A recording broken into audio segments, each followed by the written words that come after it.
Mary. As Mary said, my name is Debbie Hayton. I am a proud teacher, trade unionist, and a member of the Labour Party. I'm also transsexual. It's something I usually tag on to the end. I want to thank Labour Women's Declaration for the invite. Along with many others of both sexes, I signed your declaration. If the thought police want to come and get me, they know where to find me. I signed it openly in my own name. This is a debate I will not run away from. I have three things to say this evening. First of all, that not all trans people think alike. And that includes trans people within the Labour Party itself. Secondly, the Labour campaign for trans rights does not speak for me. Its appalling demands are an affront to democracy and set one oppressed group against another. And thirdly, Women's Place UK and the LGB Alliance are both excellent campaigning organisations, and they have my support. I reiterate my solidarity with those who set them up and with those who follow them.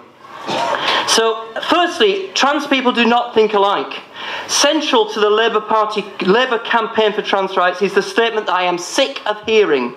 It's out there. Trans women are women, trans men are men. It's simply not true. As I tell people, trans women are male. It's the sole qualifying criteria to be a trans woman. Women are female. I'm talking here about biological sex. This is material reality on which socialism is founded, for goodness sake. Male is not female, and therefore trans women are not women. What could be simpler? If others take a different view, then we need to have a debate, not shut down that discussion with the imposition of some quasi-religious dogma. And the third part of that statement, incidentally, aren't we all non-binary?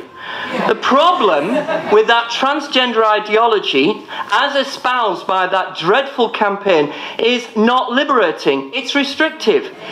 It creates new categories to constrain us. Let people be, for goodness sake.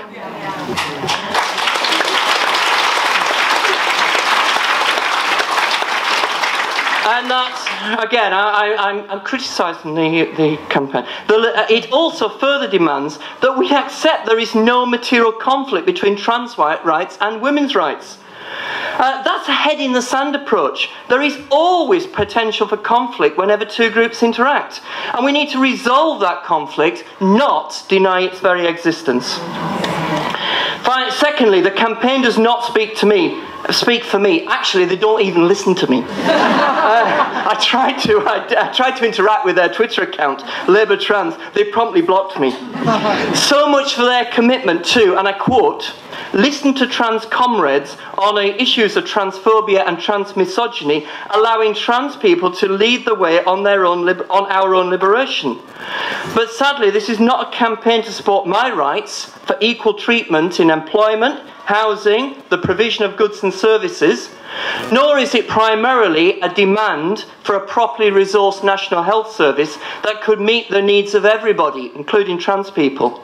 It's an attempt to shut down all other opinion. It's authoritarian, it's undemocratic. How dare the authors of that pledge demand that trans comrades are listened to when they themselves do not listen to trans comrades.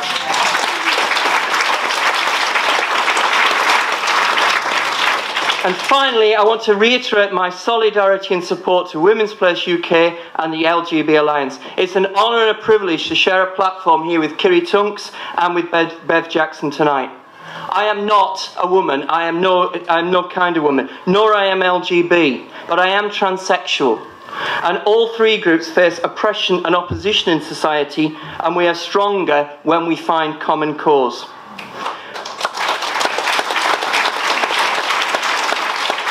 And finally, I'm shocked and appalled that leading members of the Labour Party, including members of Parliament and contenders for leadership, chose to sign these pledges.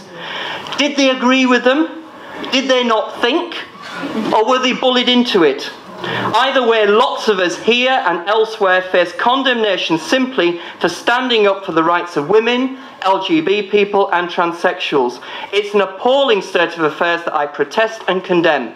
And I say to Rebecca Long-Bailey, Lisa Nandy and the rest, defend us or expel us. Thank you.